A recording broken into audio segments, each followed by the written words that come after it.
अगर उनसे बिछड़ना ही था तो मिलवाया क्यों माधव? मिलाया इसीलिए क्योंकि उस मिलन में तुमने प्रेम सीखा, खुद को पहचाना। हर मुलाकात का एक कारण होता है सखी, चाहे वो साथ चले या यादों में रह जाए। पर इस सीख में मुझे बहुत दर्द मिला माधव। मेरा दिल टूट गया। ये क्यों किया माधव?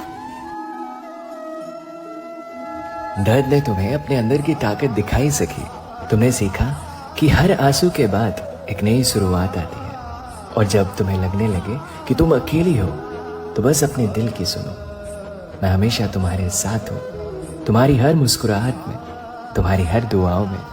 तुम्हारा दर्द मेरा है और तुम्हारा सुकून भी। पर मैं उसके बिना बहुत अकेली हूँ माधव। तुम कभी अकेली नहीं हो सकी। मैं हमेशा तुम्हारे साथ हूं। यूं ही मिलते रहेंगे। राधे राधे।